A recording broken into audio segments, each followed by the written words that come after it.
5 of the group who protested near the Conservative stall at York Pride 2017 reply to the earlier article. One am writing this to discuss the unfair comments and accusations made in the article Why We Won't Be at York Pride 2018.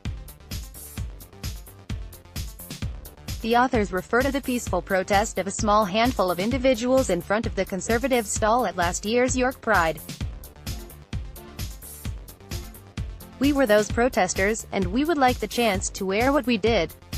The article accuses us of making them feel too unsafe to attend this year's Pride and boycott the event as a result. One of our number started the protest standing with their back to the stall, with a sign, "We will not be conned or duped," and "Get duped equals foster hate." They did not talk to anyone at the stall, and did not abuse anyone, instead simply quietly watching people go by. Bit by bit, more like-minded people joined the first. Many of us met for the first time that day. One of us was crocheting love hearts and giving them out for free.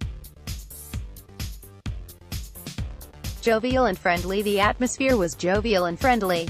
The article embedded a tweet from the day with our images, thus putting our faces to the claims made by the people running the Conservative tent. They wrote that we were an organized nasty group, and this is very much not the case. We, as a group, engaged in peaceful protests. We did not shout slogans, we did not approach the people within the tent, and we certainly did not harass or threaten those within the tent.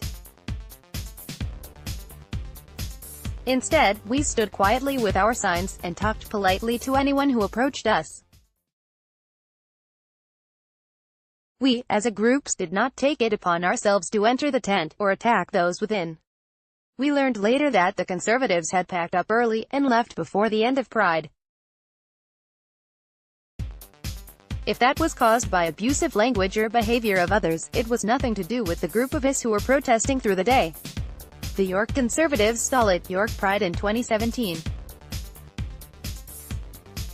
Photograph Paul Dowdy on Twitter. We expressed disgust and upset that some members of the public at Pride last year took it upon themselves to attack those people who were running the Conservative tent, and did not in any way encourage such behavior. Several times through the day, we asked people we noticed being aggressive are allowed to back off, and to leave, as we did not want to be associated with that kind of behavior. We were aware of our responsibilities as peaceful protesters. We were in regular contact with the police who were present through the day. Some of them were even given a crocheted heart.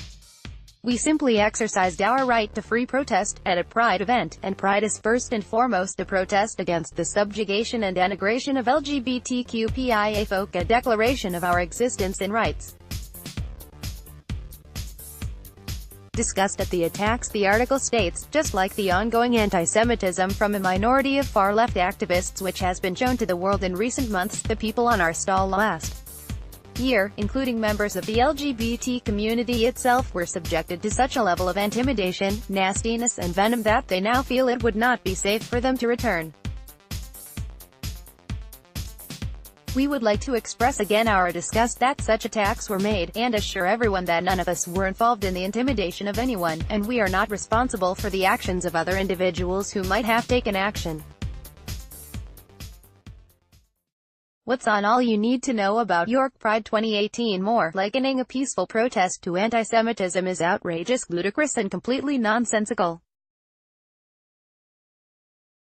One of our group is a German national, who thus takes this accusation particularly seriously. Furthermore, as mentioned above, it was an ad hoc, peaceful protest of random, like-minded strangers. The article claims, the level of coordinated attacks last year, with encouragement at times from those who we expected to behave better, went far beyond what anybody would expect within the inclusive and celebratory environment of Pride, which make us sound like a bunch of hooligans. We repeat, not a single person from the people who gathered to protest were physically or verbally abusing or assaulting anyone. The use of images of us in this article can lead to the misunderstanding that we were in some way involved in that aggression. We would like to see our images removed, and a correction published. Regards the peaceful protesters Sophie Henschel, Mel Thompson, Tom Rudd, Jack Woodruff, John Thompson.